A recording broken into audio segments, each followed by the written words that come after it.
আমার প্রাণপ্রিয় বন্ধুরা, 2026 নতুন বছরে আজকের এই পবিত্র দিনে আপনাদের সকলকে জানাই মকর সংক্রান্তি ও পৌষ সংক্রান্তির শুভেচ্ছা।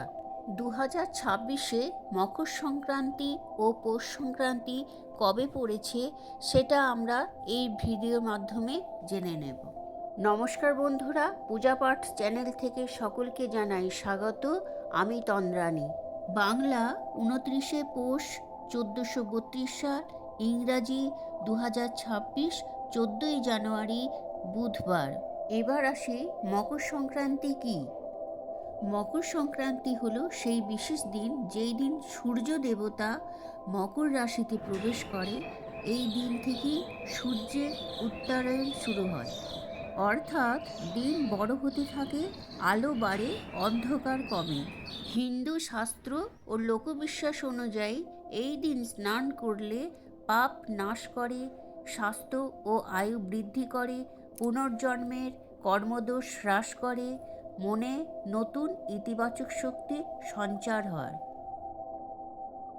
ভোরে গঙ্গা স্নান করে সূর্য দেবতাকে জল অর্পণ করে তারপর চাল, তিল, গুড়, বস্ত্র এইগুলি দান করা খুব ভালো।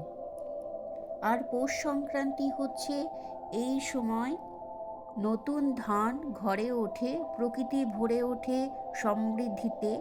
এই কারণে পিঠে, পুলি, পায়েস, চাল, গুড়, দুধ দিয়ে নানান ভোগ তৈরি করা হয়। এইগুলো শুধু খাবার নয়, এইগুলো প্রকৃতির প্রতি কৃতজ্ঞতা। পৌষ মাসে মানে নতুন ধান, নতুন চাল, ঘরে শস্য ভরা থাকে। এই সময় লক্ষ্মীকে ধন্য, ঐশ্বর্য ও অন্নপূর্ণা রূপে স্মরণ করা হয়।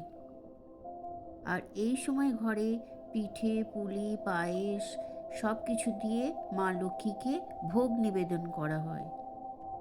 আমি সংক্ষেপে একটু পৌষ লক্ষ্মীর ব্রত কথা এখানে বলছি। অনেক আগেকার কথা, এক গ্রামে দুই বউ থাকতো, একজন ধনী ঘরের আর একজন গরিব ঘরের। গরিব বউটি খুব পরিশ্রমী, সৎ ও ভক্ত ছিল। সে প্রতিদিন ঘরোয়া পরিষ্কার করত, ভগবানের নাম নিত এবং যা সামান্য পেত তাতেই সন্তুষ্ট থাকত। পৌষ মাস এলে গ্রামের মেয়েরা পৌষ লক্ষ্মীর ব্রত করত। গরিব বউটির কাছে বেশি কিছু ছিল না, তবুও সে ভোরে স্নান করে উঠোনে ছোট্ট করে আলপনা দিয়ে সামান্য নতুন চাল, তিল আর গুড় দিয়ে মন থেকে মা লক্ষ্মীকে পূজা করল। সে বলল, মা লক্ষ্মী, আমি গরিব, কিন্তু মনটা তোমার পায়ে দিলাম। অন্যদিকে ধনী বউটি ছিল অহংকারী।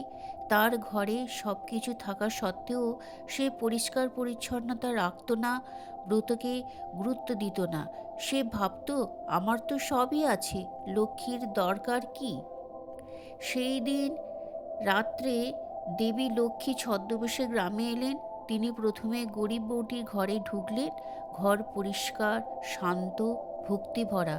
দেবী খুব খুশি হয়ে আশীর্বাদ দিলেন, ঘরে অন্ন বাড়বে, সুখ শান্তি বাড়বে, পরিশ্রমের ফল মিলবে। এরপর দেবী ধনী বউটির ঘরে গেলেন। সেখানে আগোছালো, অহংকার আর অবহেলা দেখে দেবী দুঃখ পেলেন এবং নীরবে সেখান থেকে চলে গেলেন। কিছুদিন পরের মধ্যেই দেখা গেল গরিব বউটির সংসারে ধীরে ধীরে উন্নতি হলো, ঘরে অন্নের অভাব রইল না, আর ধনী বউটির ঘরে অশান্তি, অভাব শুরু হলো। তাই সকলে জয় মা লক্ষ্মী বলে আমার এই ছোট্ট চ্যানেলটিকে সাবস্ক্রাইব করে পাশে থাকার অনুরোধ রইল। বন্ধুরা, পাশে লেখো আর সবাই কমেন্টে লেখো জয় মা লক্ষ্মী।